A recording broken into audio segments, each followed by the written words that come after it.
Mircea Eliade, a great religious scholar, studied shamanism, and he thought that the use of psychedelics was a degeneration of the original tradition, but I don't think that's true at all.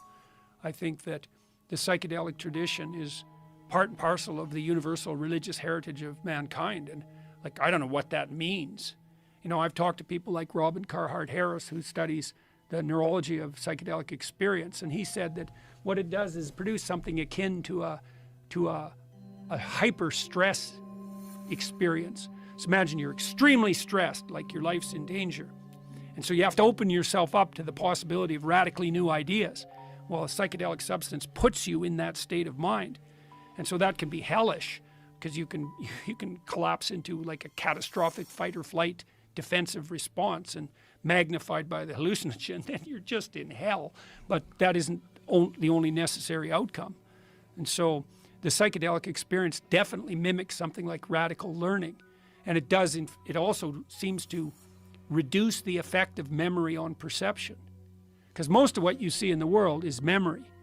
It's just that's why, you know, when you look at a word, printed word, you read the word. You can't not read the word. And that's because you see in the memory.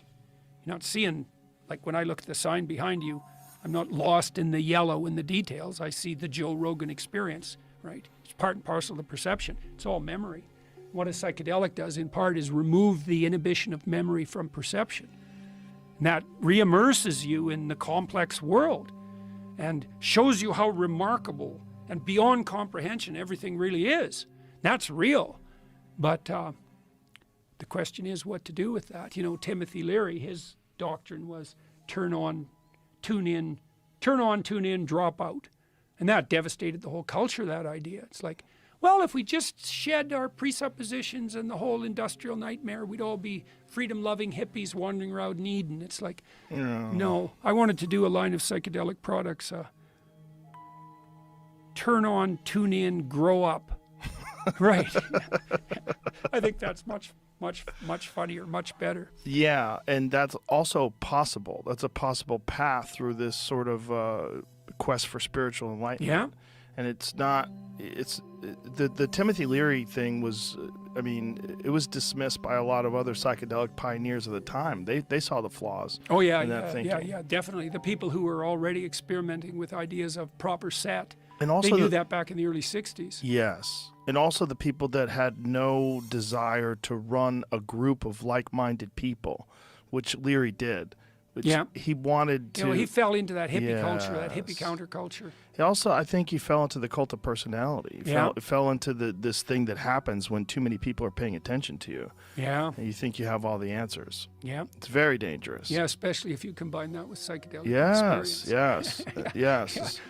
That turns out to be a problem. Right, and the intoxicating grip of that, the power that you have over these people, which is very, it's unavoidable. And if you are a guru, you know, air quotes, and you're the person doing that, like how many of them just start cults? And how many of them, you know, it winds up being sexual? Well, Jung was asked once to comment on psychedelic experience. I think he was asked about what Huxley was doing, and Jung's answer was, beware of unearned wisdom. Right. Very smart. Very smart. They're very, very smart. Yeah. Unearned. Unearned wisdom. Almost all wisdom comes at a price and a long, long road to get to that. Yeah, right. Yeah. Right. It's not a quick fix. There's no quick fixes. This idea that you're just going to trip balls and figure it all out. Yeah, and then you've got it. No, that's no. And everyone that I know that thinks they've figured it out are the most lost. Yeah. They're, you know, especially the ones that are espousing it to other people. espousing Yeah, if you're lucky, you can come out of an people. experience like that knowing that, you know, like Socrates, and Socrates may have learned this from psychedelic experience. Seems quite probable because he participated in the Eleusinian mysteries. Yes. He said, I know that I don't know. You know, he was radically open to the revelation of his own ignorance, and certainly psychedelics can provide that. It's like, oh, I see. I don't have a clue. Yeah. Yeah, that's the first step. Yeah. That's the first lesson you learn is you don't know shit. Yeah. And also that just the overwhelming understanding that this is available, that this experience is available, and it's so alien to modern experience, and just an average everyday experience, that this thing is behind the veil, man. Yeah, and it's right there. And it's so scary for people. Yeah, well, maybe this time you know, there are wise people working on that front, like Roland Griffiths, who unfortunately is very sick at the moment. And, you know, he's approached this with a lot more reverence and respect than more casual experimenters like Leary. And maybe this time, you know, God willing, we'll get it right and introduce these strange ancient chemicals back into our culture without blowing the lid right off it. Right, and I think one of the best gateways to that is dealing with people who have trauma. Soldiers with you know, PTSD, where they're doing MDMA therapy, and also other people that have had violent experiences in their life with MDMA. It's helped them to overcome that. Griffiths has helped people deal with, you know, paralyzing death anxiety consequential to cancer diagnosis. And, you know, and those studies, they're very dry.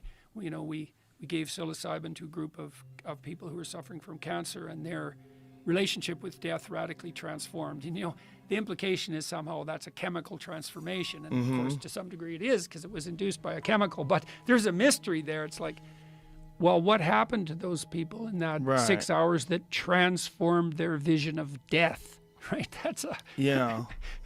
And what happens... There's a bit of a mystery there. During the most profound psychedelic experiences, are you actually in the presence of God? I mean, are there moments during those things where you kind of see it? You know, that the veil does get lifted, and you do briefly for a moment. And well, then, I think the same thing happens to you to some degree when you fall in love. You know, like when you're in love with your kids, well, you see them better than you've ever seen anyone. You see deeper into them than you've ever seen into anyone.